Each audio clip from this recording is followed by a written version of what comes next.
Bom dia, nono ano. Hoje vamos estar fazendo a primeira parte da aula de revisão da prova de terceiro bimestre, tá? Na qual os conteúdos serão de tênis de mesa, sobre tênis de mesa e sobre a capoeira, beleza? Então vamos lá. O tênis de mesa, né, também é conhecido como ping-pong. Ele é um esporte em que 2 ou até 4 jogadores eles batem uma bola leve e pequena sobre uma mesa usando uma pequena raquete, né? E essa mesa ela pode ser dividida por uma rede, né? E em outras áreas externas como colégios e parques, ela pode ser uma mesa de concreto e dividida por uma barreira de concreto também, simulando a rede, tá? Ou outro material, né? Então, exceto quando se realiza um saque, os jogadores eles devem permitir que a bola quique somente uma vez no seu lado, né, rebatendo e fazendo com que ela volte para o lado oposto. Né, os pontos são marcados quando um jogador ele não consegue devolver a bola dentro da área da mesa do lado do adversário, tá? O jogo ele é rápido e exige bons reflexos, né? Ao se dar um efeito na hora de rebater a bola, sua trajetória ela pode ser alterada, tá? Limitando as reações de um oponente e dando ao atacante grande vantagem, né? Ele é considerado um esporte olímpico desde 1988, possui diversas categorias de competição, são elas masculinas e femininas, e em duplas masculinas e femininas também, tá?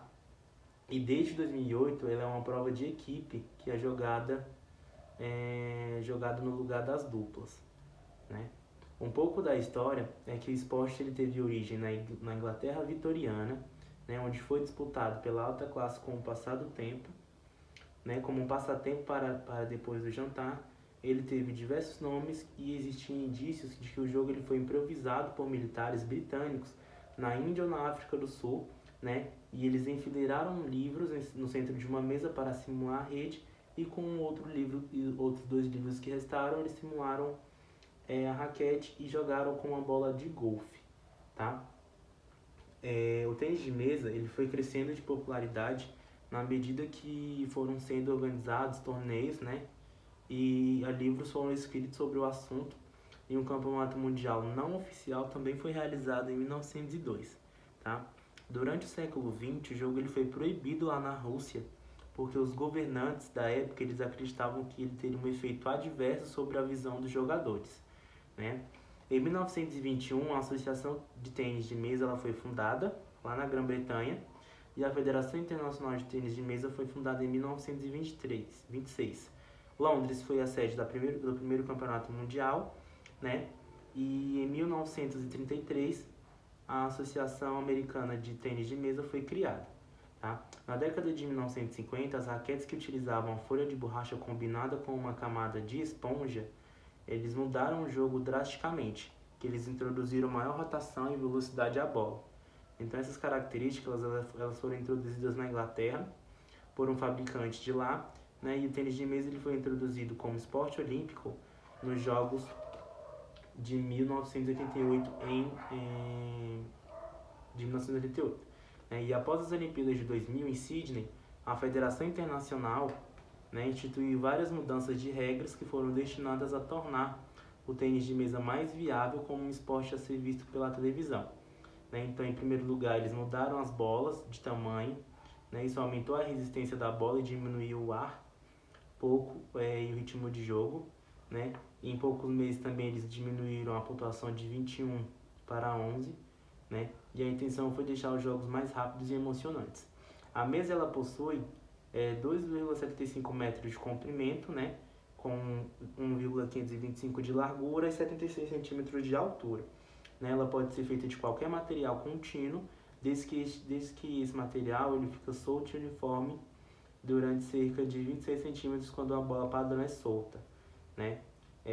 A mesa, a superfície de jogo ela deve ser de cor escura ou fosca, divididas em 2 metades por uma rede de 15,25 centímetros de altura, né? A Federação Internacional ela aprova apenas mesas de madeira ou seus derivados. Como já falei, mesas de concreto, e são encontradas em alguns espaços públicos e parques, assim como as redes também, né? Compreendendo melhor o jogo ele começa pelo serviço, né, que é decidido por um sorteio. Também é comum que os jogadores e o árbitro eles não podem ocultar a bola em uma das mãos, geralmente eles são escondidos sobre a mesa. E para que o outro jogador ele adivinhe qual mão está a bola, o palpite correto ou incorreto dá ao vencedor a opção de escolher em começar o serviço, receber ou escolher de que lado da mesa ele quer ficar, tá? Então temos o serviço e o retorno, temos a obstrução e temos a pontuação. O serviço e o retorno na partida, o atleta que realiza o serviço, ele começa um jogo, né, e ele deve estar sempre com a bola presa na mão em que não está segurando a raquete, né, chamada de mão livre. E joga a bola verticalmente para cima, sem rotação, a pelo menos 16 centímetros de altura. O servidor, ele golpeia a bola com uma raquete na descida dela, né, de modo que ele toque primeiro a sua parte da mesa e em seguida toca a parte do receptor sem tocar a rede. Em jogos recreativos, muitos jogadores eles não lançam a bola para cima, né, mas no entanto isso é oficialmente ilegal para um jogador por dar ao jogador uma certa vantagem, tá? Se o serviço é bom, em seguida o receptor ele deve fazer o bom retorno, rebatendo a bola de volta antes de tocar uma segunda vez no seu lado da mesa, fazendo que ela ultrapasse a rede e quique do lado adversário. Temos a obstrução. A obstrução é quando um ponto de um rally não é marcado e ocorre a seguinte nas seguintes circunstâncias. A bola ela toca a rede no início de um serviço, desde que o serviço seja executado de maneira correta ou a bola seja obstruída pelo recebedor. Essa obstrução ela significa que o jogador ele toca a bola quando ela está acima, né, ou indo em direção à superfície de jogo, não tendo ainda tocado na mesa do lado do recebedor. E temos a pontuação, as regras de pontuação, né, que é um ponto marcado pelo jogador. Ele é quando uma falha, o adversário falha em fazer algum serviço ou um retorno oficialmente, quando o adversário ele obstrui a bola, né, quando o oponente ele bate a bola com um lado da raquete que não é coberto pela borracha. Temos também quando o adversário ele move a superfície de jogo ou toca a rede, tá? Isso tudo é proibido. O set ele é vencido pelo jogador que primeiro marcar 11 pontos, a menos que ambos os jogadores marquem 10 pontos. E se isso ocorrer, o set ele será vencido pelo primeiro jogador que conseguirá vantagem de 2 pontos, né? E uma partida ela é constituída de melhor de qualquer número ímpar em sets. Em um jogo oficial, a partida elas são tipicamente melhores de 5 ou de 7 jogos, tá? E aí temos os fundamentos, né, que são a empunhadura e as rebatidas, tá? A empunhadura, ela, embora os jogadores de tênis eles segurem as suas raquetes de várias maneiras, as empunhaduras elas podem ser classificadas em duas grandes famílias de estilos, né? São elas o estilo da caneta e o estilo clássica. As regras do esporte elas não prescrevem a maneira pela qual o jogador ele deve segurar a raquete, né? Mas diferentes maneiras são empregadas. Então tem o estilo de empunhadura chamada caneta, que na empunhadura o jogador ele segura a raquete de forma que se pareça com um modo de segurar uma caneta ao escrever, né? E os jogadores desse estilo eles utilizam apenas um dos lados da raquete com a borracha para golpear. Né? Tem como os pontos a favor a velocidade e a força do forehand. Eu vou explicar já esses termos que eu vou falar agora, né? Que é forehand, né? E como ponto negativo a necessidade de um excelente footwork, né? Por utilizar como as ênfase o forehand. O que é forehand? Gente, forehand ou direita no tênis, ele é um golpe executado movimentando a raquete com a palma da mão virada para frente, né? E o contato com a bola é feito do lado direito para destros e esquerdo para os canhotos, beleza? E o footwork é um trabalho de pés, né? Que é uma das capacidades que diferenciam um bom jogador de um jogador excepcional. E temos a empunhadura clássica, né? Que é a raquete empunhada de maneira a se parecer com um aperto de mãos, tá? Onde o indicador repousa sobre uma das borrachas da raquete e tem como pontos fortes a potência ao golpear o backhand, que eu vou explicar também o que é, e a facilidade no aprendizado inicial, né? E tem como pontos fracos a dificuldade no ponto na troca entre o forehand e o backhand. Backhand é o golpe executado em frente ao corpo, né? Tanto para caneteiros como para classistas, onde as costas da mão da raquete eles ficam de frente para o oponente. Entendido? E temos as rebatidas, né? As rebatidas, elas são divididas em rebatidas ofensivas e defensivas. tá? Eu vou falar quais são, mas eu não vou explicar o que é cada uma, tá?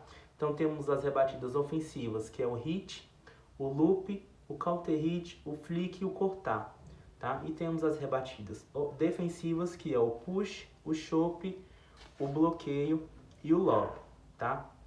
E temos também alguns efeitos de rotação, que é o backspin, o top spin e o slide spin, que então não são tão importantes assim para o nosso conteúdo. Entendido? Então é isso, galera. Sobre tênis de mesa está encerrado aqui, tá? Então a gente deve saber o que é o serviço e o retorno, o que é a obstrução e as regras de pontuação, né? Temos os fundamentos, né? O que são as empunhaduras, os dois tipos de empunhaduras, as clássicas e as canetas. Temos as rebatidas, que são ofensivas e defensivas. Sobre a história, não precisa assim ater a tanto, porque não é tão importante assim, não deve cair na prova. Beleza? E agora eu vou explicar um pouquinho sobre a capoeira também, que vai cair na nossa prova. Beleza? Entrando agora no assunto da capoeira, eu vou começar um pouquinho falando sobre a sua história e depois a gente entra nos aspectos mais importantes, tá? Desenvolvida no Brasil, principalmente por descendentes de escravos africanos, a capoeira ela é uma expressão cultural brasileira que mistura arte marcial, esporte, cultura popular e a música. Ela é caracterizada por golpes e movimentos ágeis e complexos e é uma arte marcial sem igual, com imensa beleza estética em demonstrações, né? Os escravos africanos eles eram submetidos a um regime de trabalho forçado, né, quando foram trazidos de sua terra para o Brasil, e à força também eram impostos a língua portuguesa e a religião católica. Então existem traços que são quase impossíveis de serem apagados, que uma dessas marcas culturais era a prática de uma luta tradicional, né, lá do sul da Angola, que foi mantida pelos escravos e era realizada em terrenos de mata cortada, né, que eram chamadas de capoeiras. O termo vem do tupi, capoeira, né, que significa mata que foi, né, se referindo aos trechos de mata que eram queimados ou cortados para abrir terreno para plantações dos índios, né. A origem da capoeira é motivo de muita discussão entre alguns estudiosos, né, sobretudo no que se refere ao período compreendido entre o surgimento e o início do século XIX, né, quando aparecem os primeiros registros confiáveis com descrições sobre a sua prática, né, mas acredita-se que essa arte marcial foi muito tempo conhecido como uma dança, já que os escravos eram proibidos de realizar qualquer atividade que pudesse ser usada contra o dono das fazendas. Mas muitos escravos surgiam das fazendas formando quilombos, e nessas comunidades a capoeira passou a ser técnica de sobrevivência à arte marcial com fins de defesa territorial. Então há relatos de que soldados portugueses dessas comunidades contam que era necessário mais de um militar para capturar um quilombola, com sua estranha técnica de defesa que misturava ginga e luta e parecia mais uma dança, né? Uma característica marcante da capoeira é a musicalidade. Os capoeiristas eles aprendem a lutar, a jogar e também a tocar instrumentos típicos, além de entoar canções em conjunto. Então a roda de capoeira ela foi registrada como bem cultural do Instituto Patrimonial Histórico e Artístico Nacional, que é o IFAM, no ano de 2008, e em 2014 ela recebeu o título de Patrimônio Cultural Imaterial pela Unesco. Entendido? Aí temos com a criação de algumas cidades, a capoeira ela passou a ser praticada em áreas urbanas, né? E essa arte ela ganhou popularidade de tal forma que uma portaria da cidade lá do Rio de Janeiro, na época, estabeleceu severos castigos corporais e diversas medidas para a repreensão e prática da capoeira, né? E o escravismo ele se tornou impossível de continuar no Brasil por diversos motivos, e entre eles as razões econômicas e de segurança. E sabemos que no dia 13 de maio de 1888 foi sancionada a Lei Áurea, assinada pela princesa Isabel, que aboliu a escravidão no Brasil. Entendido? E segundo a prática, a roda de capoeira ela é um círculo de capoeiristas, com acompanhamento de músicos. A prática ela serve tanto para o jogo quanto para o treinamento. Os capoeiristas eles se perfilam na roda de capoeira, cantando e batendo palmas no ritmo do berimbau, dos pandeiros e do atabaque. O berimbau, o pandeiro e o atabaque são instrumentos utilizados pelos capoeiristas durante uma roda de capoeira, tá? O jogo é entre dois capoeiristas, podem terminar no comando do tocador de berimbau ou quando algum dos capoeiristas compra o jogo, né? Ou seja, ele entra entre os dois que estavam jogando, né? E inicia um novo combate entre eles, né? Sobre a musicalidade, a música é um componente fundamental desse esporte, da capoeira, e ela foi introduzida como forma de ludibriar os donos de escravos, né? Fazendo acreditar que aquilo mesmo era uma festa com música e dança, quando na verdade estavam praticando uma arte marcial para se defender. Então, como componente fundamental de uma roda de capoeira, a música ela determina o ritmo e o estilo de jogo e é criada pela bateria e pelo canto, né? Que tem o solista e o coro, além de ser geralmente acompanhada por bater das palmas. Então, a bateria ela é tradicionalmente composta por 3 berimbaus, tá? 2 pandeiros e um atabaque, que são os instrumentos que os capoeiristas utilizam. Mas o formato pode variar com a exclusão ou acréscimo de algum outro instrumento, como a gogô ou o ganzá, que não são tão conhecidos assim como os outros 3. Né? As canções de capoeira elas são divididas em parte do solista e a resposta do coro. Né? E dependendo do seu conteúdo, elas podem ser classificadas como ladainhas, chulas, corridos e quadras. Ladainha, como também é chamada, ou lamento, ela é utilizada unicamente no início da roda de capoeira. Né? Ela é composta por uma narrativa em que o solista ele canta em tom solene e geralmente é cantada pelo capoeirista mais respeitado da roda. Temos a chula, né? Que é um canto em que a parte do solista é muito mais longa que a resposta do coro, então o solista tá lá, ele fala uma parte maior do que o restante do pessoal. Temos o corrido, né? Que é a forma musical mais comum da roda de capoeira, que é um canto em que a parte do solista e a resposta do coro são equivalentes. Então, se o solista ele canta 3 versos, o coro também vai cantar 3 versos. E temos o quadra, que é composta de um mesmo verso repetido 4 vezes, né? Então pode ter 3 versos ditos pelo solista e uma resposta do coro, e assim pode ser também intercalado. Né? E temos alguns movimentos, né? Que a defesa usa o princípio da não resistência, e isso evita que um golpe ou uma esquiva em vez de defendê-lo. Então as esquivas eles podem ser executados tanto em pé quanto com os apoios de mão no chão. A ginga, que é o movimento básico do capoeirista, que dá origem ao ataque e à defesa. Então temos alguns nomes de golpes. Né? Então tem os golpes mortais, os traumatizantes, as esquivas, os golpes desequilibrantes, os golpes em fuga e os golpes em floreio. Né? Eu não vou falar tanto de cada golpe porque não é tão importante, mas na prova eu devo pedir alguns nomes de alguns golpes, tá? Então fica aí mais entendido para vocês sobre a capoeira, tá? E já na capoeira ela deva cair um pouquinho mais sobre a história do que a prática. Compreendido? Então, galera, é isso aí, conteúdo da nossa prova do terceiro bimestre, tá? Lembrando que serão 10 questões, 5 de cada tema, 5 de capoeira, 5 de tênis de mesa, né? E espero que tenham entendido. E qualquer dúvida, estou à disposição de vocês. Um grande abraço e bons estudos.